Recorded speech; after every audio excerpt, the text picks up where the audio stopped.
Maaf, Gus. Hanya itu yang bisa kuucapkan untuk sementara. Aku merasa aman. Aku sudah memaafkan kelalaian kalian. Tapi bukan berarti kalian akan bebas dari hukuman. Hukum harus ditegakkan sebagai konsekuensi kesalahan yang kalian perbuat dan juga untuk membuat kalian lebih bertanggung jawab atas semua kewajiban kalian. Jawab Gus Nur tegas. Setiap kesalahan ada hukumannya. Saya siap dihukum, Gus. Saya juga, Gus. Aku menimpali kesanggupan Kang Zuber. Mulai nanti malam, aku hukum kalian menjaga gardu utara selama 7 malam. Jawab Gus Nur membuatku menarik nafas lega. Hukuman dijatuhkan Gus Nur terasa ringan. Hanya itu, Gus, tanya Kang Zuber. Wajahnya langsung ceria mendengar hukuman ringan ini.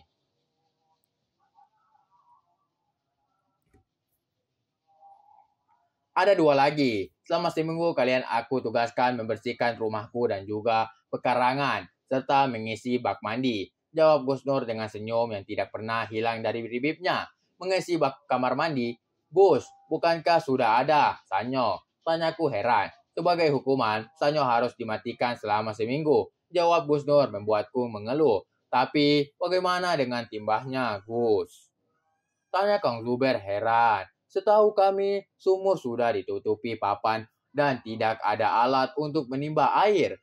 Kerengkan dan ember bisa kamu ambil di dapur. Tinggal kamu pasang, Zuber. Hukuman kalian dimulai sekarang, jawab Gus Nur. Kang, kok mereka malah disuruh meronda di gardu utara dan juga membersihkan rumah kita selama seminggu? Aku yang sedang berada di samping rumah untuk membersihkan rumput-rumput liar langsung berhenti dan merapatkan ke dinding papan jati tepat di bawah jendela kamar mereka, berusaha memejamkan pendengaranku. Justru karena aku curiga mereka pelakunya, maka sengaja Akang suruh mereka meronda dekat rumah kita dan juga mengurus rumah kita, jawab Gus tenang. Maksud Akang, aku tidak mengerti, jawab Ning Isma. Kalau mereka pelakunya, mereka tidak akan mengulangi perbuatannya. Mereka, jawab Gus Nur tenang. Akang aneh, aku tidak ngerti jalan pikiran Akang, jawab Ning Isma. Percayalah Ning, mereka melakukannya karena rasa ingin tahu mereka yang besar. Kenakalan yang biasa terjadi pada para santri seperti juga. Maksud Akang, dulu juga Akang sering mengintip. Tanya Ning Isma kaget. Itu tidak perlu dibahas. Jawab Gus Nur. Tidak ada rahasia di antara kita. Itu janji Akang kepadaku. Ceritakan semuanya tentang kenakalan Akang selagi masih mondok. Desak Ning Isma membuatku semakin merapatkan di dinding. Ning, kamu tidak akan marah kalau Akang cerita. Janji, aku tidak akan marah. Jawab Ning Isma.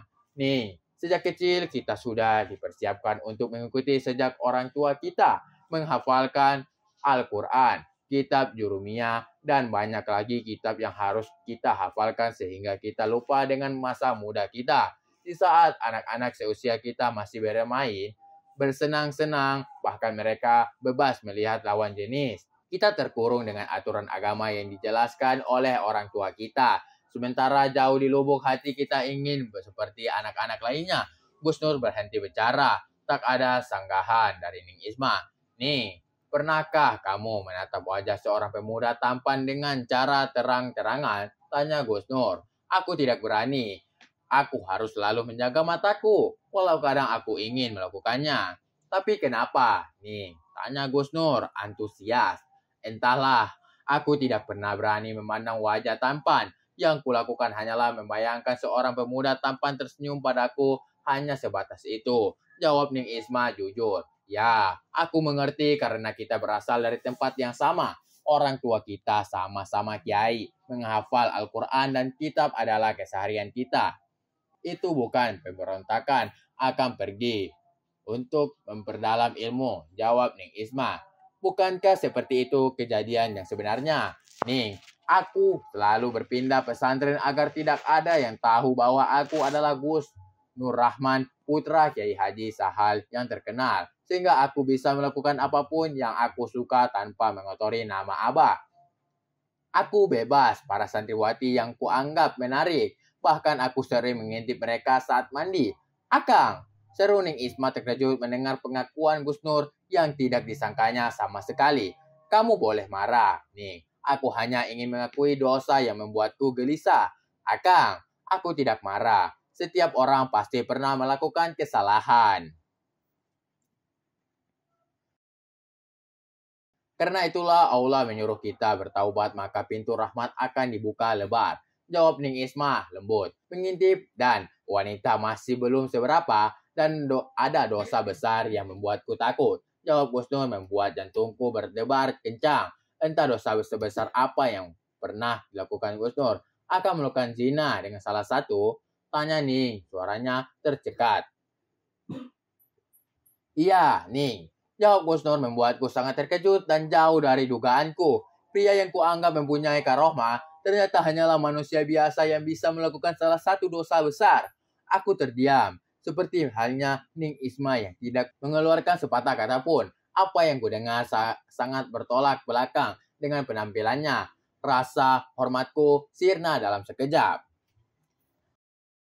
Oke guys, terima kasih telah tonton channel kami. Dan jangan lupa untuk menekan tombol like and subscribe agar kamu tidak ketinggalan novel-novel berikutnya. Bagi para jomblo, jangan sedih. Sebab kehidupan itu berawal dari jomblo. Dan jangan lupa bahagia.